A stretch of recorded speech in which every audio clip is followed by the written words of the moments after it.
Welcome to the world of physics. Physics is the world of imagination. If someone say physics is very hard, then it's wrong. Physics is not very hard, but you have to make physics easy. Hello friends, आपका बहुत बहुत स्वागत है हमारे YouTube channel success zone में। Friends, आज गुरु पूर्णिमा है, तो सबसे पहले आप सभी को गुरु पूर्णिमा की बहुत बहुत शुभकामनाएं। फ्रेंड्स, आज हम लोग स्टार्ट करेंगे कूलम्ब्स लॉ। इससे पहले हमने जो वीडियो बनाए हैं उसमें जो चैप्टर पढ़ाया गया है इलेक्ट्रोस्टैटिक का जो बेसिक कॉन्सेप्ट है, चार्ज के बारे में आपको सारा बेसिक कॉन्सेप्ट दे दिया गया था। इलेक्ट्रॉनिक थ्योरी तक हमने पढ़ लिया था। अब हम पढ़ेंगे कूलम्ब्स लॉ। तो जैसा कि आपको मैंने बताया था कि पूरा 12th का बुक में आपको हीरो कौन मिलेगा? चार्ज। आधा बुक आप पढ़ ले 12th का, आपको चार्ज से रिलेटेड सब कुछ मिलेगा। तो उसी में आता है कूलम्ब्स लॉ, ये भी चार्ज का ही एक लॉ है। तो देखते हैं ये क्या होता है। डेफिनेशन लिखने से पहले हम देखते हैं कि इसमें होता क्या है। हमने क्या देखा था? पॉजिटिव चार्ज आपस में क्या करता था? एक दूसरे को रिपेल करता था। नेगेटिव भी रहता था तो एक दूसरे को रिपेल करता था। और जब पॉजिटिव चार्ज नेगेटिव चार्ज जब चार्ज अपोजिट होता था तो एक दूसरे को अट्रैक्ट करता था। ये कंडीशन हमने देख लिया था चार्ज के बारे में। अगर आपने इससे पहले मेरा वीडियो नहीं देखा तो आप प्लेलिस्ट में जाके हमारे चैनल से वहां से सर्च करके आप शुरू से वीडियो देख सकते हैं। तो हमने क्या देखा? कंडीशन देखा था, प्लस प्लस रिपेल करता है, माइनस माइनस भी रिपेल करता है, प्लस माइनस अट्रैक्ट करता है। कूलम्ब्स लॉ में पढ़ना क्या है कि जब ये प्लस प्लस एक दूसरे को रिपेल करता है तो वो कितने फोर्स से रिपेल करता होगा? कुछ तो फोर्स होगा। अगर हम किसी को धक्का दे रहे हैं तो कुछ फोर्स से धक्का दे रहे होंगे, हमको कुछ बल लग रहा होगा उसे धक्का देना में। तो बस उन्हीं बारे में पढ़ना है। कूलम्ब्स लॉ ने इसका कॉन्सेप्ट दिया वो कितना फोर्स लग रहा है। तो चलिए देखते हैं, पहले कूलम्ब्स लॉ को डिफाइन कर लेते हैं, उसके बाद की चीजों को पढ़ेंगे। तो चलिए डिफाइन करते हैं हम लोग कूलम्ब। तो फ्रेंड्स, ये कूलम्ब्स लॉ में क्या बताया गया उसको हमने लिख लिया। आप चाहे तो पहले आप इसका स्क्रीनशॉट ले सकते हैं, उसके बाद मैं समझाता हूँ। तो फ्रेंड्स देखिए, कूलम्ब्स लॉ है क्या? According to Coulomb's law, the magnitude of force of attraction और repulsion between 2 point charges at rest is directly proportional to the product of magnitude of charges and inversely proportional to the square of the distance between them। मतलब क्या है? इसको हम मोटे तौर पर समझें तो हमारे पास एक चार्ज Q1 है, एक चार्ज Q2 है। जब इसमें साइन कन्वेंशन नहीं दिया हो तो आप समझे कि इसमें ये पॉजिटिव चार्ज के बारे में बात कर रहा है। In Coulomb's law positive charge negative charge मायने नहीं रखता। तो एक फोर्स जब इधर दोनों पॉजिटिव चार्ज है तो एक दूसरे को रिपेल करेगा, ये तो हमको पता है। तो रिपेल करेगा तो कुछ तो फोर्स लगेगा जिसके कारण ये इधर रिपेल करेगा, ये इधर रिपेल करेगा।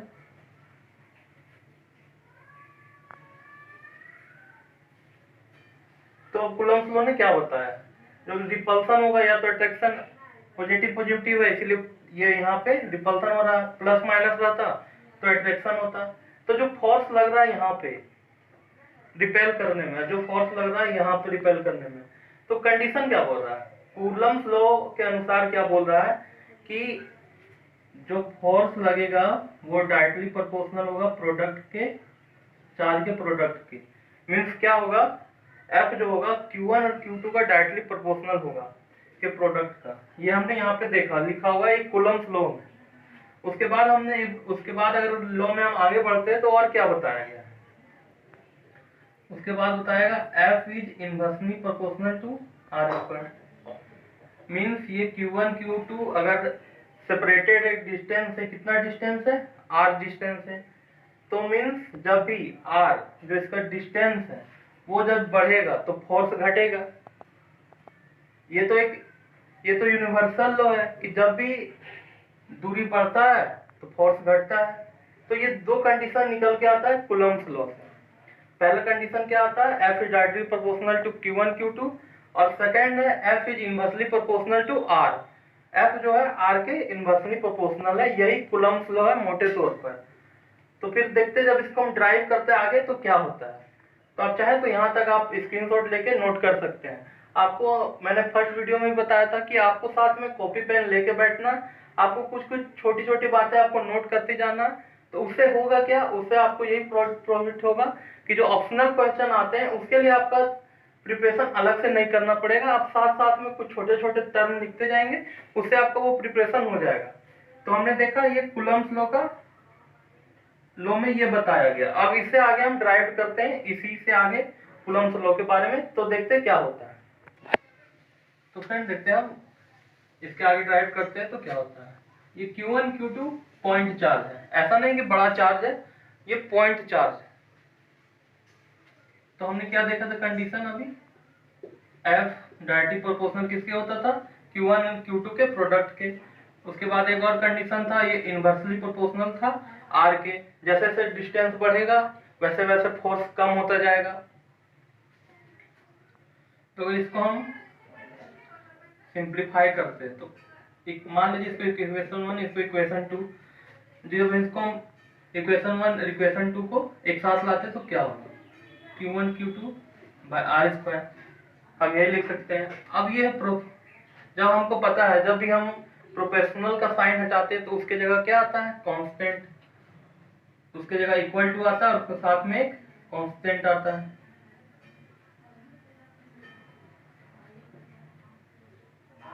तो ये क्या है, ये कूलम्ब्स लॉ का जो फॉर्मूला ड्राइव होता है, ये कूलम्ब्स लॉ का formula, F is equal to K Q1 Q2 bye R square. अब यहाँ क्वेश्चन आता है ये K क्या है। अब हम देखते हैं K क्या है, लिखते हैं where K is a electrostatic,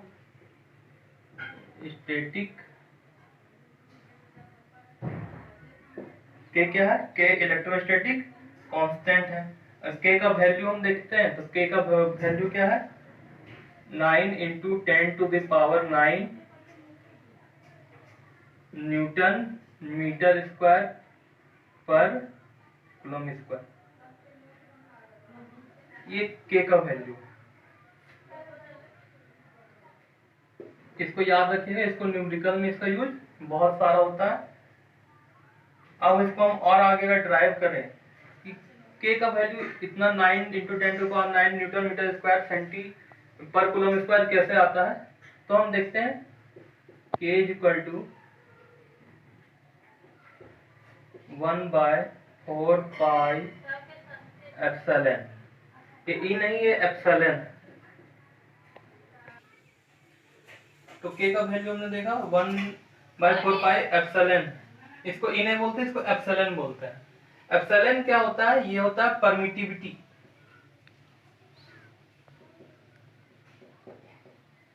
अगर इन जनरल हम समझना चाहे परमिटिविटी क्या होता है, तो परमिटिविटी एक प्रॉपर्टी होता है जिसके कारण चार्ज के बीच फोर्स कम या ज्यादा होता है। परमिटिविटी अलग अलग मीडियम में अलग अलग होगा। अगर हम फ्री स्पेस में चार्ज को रखते हैं तो उसका परमिटिविटी अलग होगा, उसको जब हम वाटर में रखते हैं तो उसका अलग होगा, जब उसको हम रिलेटिव में रखते हैं, मेटल्स वगैरह में रखते हैं तो उसमें उसका परमिटिविटी अलग होगा। ये यूनिवर्सल कांस्टेंट नहीं है, ये वेरी करते रहता है, परमिटिविटी वेरी करते रहता है मीडियम के अनुसार।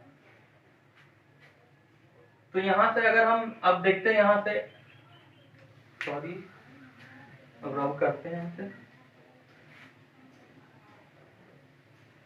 तो हम देखते हैं आता है परमिटिविटी का ये K का वैल्यू यहाँ इतना कैसे आता है। जब हम देखते हैं एप्सिलॉन, ये एप्सिलॉन का 3 फॉर्म, ये हो गया E, E0 और ER। EM है मीडियम, परमिटिविटी ऑफ मीडियम,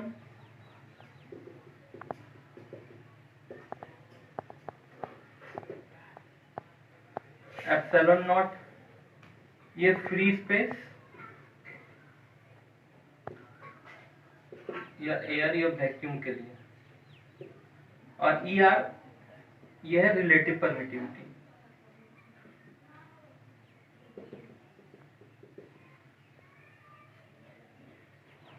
तो यहाँ हम देखते हैं, अगर हम वैल्यू देखा जाए फ्री स्पेस का ई नॉट, तो फ्रेंड्स ये देख हमने परमिटिविटी का वैल्यू, ये एप्सिलॉन नॉट का वैल्यू कितना होता है, एप्सिलॉन नॉट का वैल्यू होता है 8 इंटू 8.85 इंटू 10⁻⁻12। तो फिर ये वैल्यू कैसे आ गया, तो इसको जब एप्सिलॉन नॉट का वैल्यू जब हम यहाँ पे रखेंगे, आप जानते हैं एप्सिलॉन तो परमिटिविटी होता है, हम अगर, और ये जो हम कंडीशन देख रहे थे ये फ्री स्पेस का कंडीशन था, मींस जब टू चार्जेस को हम एयर में रखते हैं, हमने क्या देखा था, आपने रिफ्रैक्टिव इंडेक्स पढ़ा होगा, उसमें हम क्या देखते थे, हमारा जो वैल्यू है वो हमेशा चेंज करते जाता था, फ्री स्पेस के लिए 1 होता था, वाटर में कुछ अलग होता था, इस तरह के टर्म हमने पहले भी देख चुके हैं ये 10th में। तो यहाँ क्या है, एप्सिलॉन नॉट का वैल्यू है, इसकी जब हम इसमें पुट करेंगे तो 1 ऐसे, के का वैल्यू अगर हमको फाइंड करना है 1/4 पाई का वैल्यू, मैं अभी उतना लिख नहीं रहा हूँ, मैं आपको एक मोटे तौर पर आपको बता दे रहा हूँ ये वैल्यू आया कहाँ से। जब हम पाई का वैल्यू भी लिख के कैलकुलेट करेंगे तो यहाँ से आपको के का वैल्यू मिल जाता है, इसीलिए ये जो के है वो कांस्टेंट है इलेक्ट्रोस्टैटिक का, इसको हमने आपको डिटेल में समझा दिया। तो फ्रेंड्स आज के वीडियो में हम इतना दूर बात कर दिए, इससे आगे जो वीडियो आएगा कूलम्ब्स लॉ को, उसके बारे में हम इसमें कुछ नोट्स बनाएंगे और उसमें हम और डिटेल से पढ़ेंगे। उसी वीडियो में हम लोग वेक्टर फॉर्म पढ़ेंगे कूलम्ब्स लॉ का। तो फ्रेंड्स आज का वीडियो हमारा कैसा लगा आप हमें कमेंट करके बता सकते हैं। तो हमारे चैनल को शेयर कीजिए, सब्सक्राइब कीजिए, घर में रहिए, जय हिंद।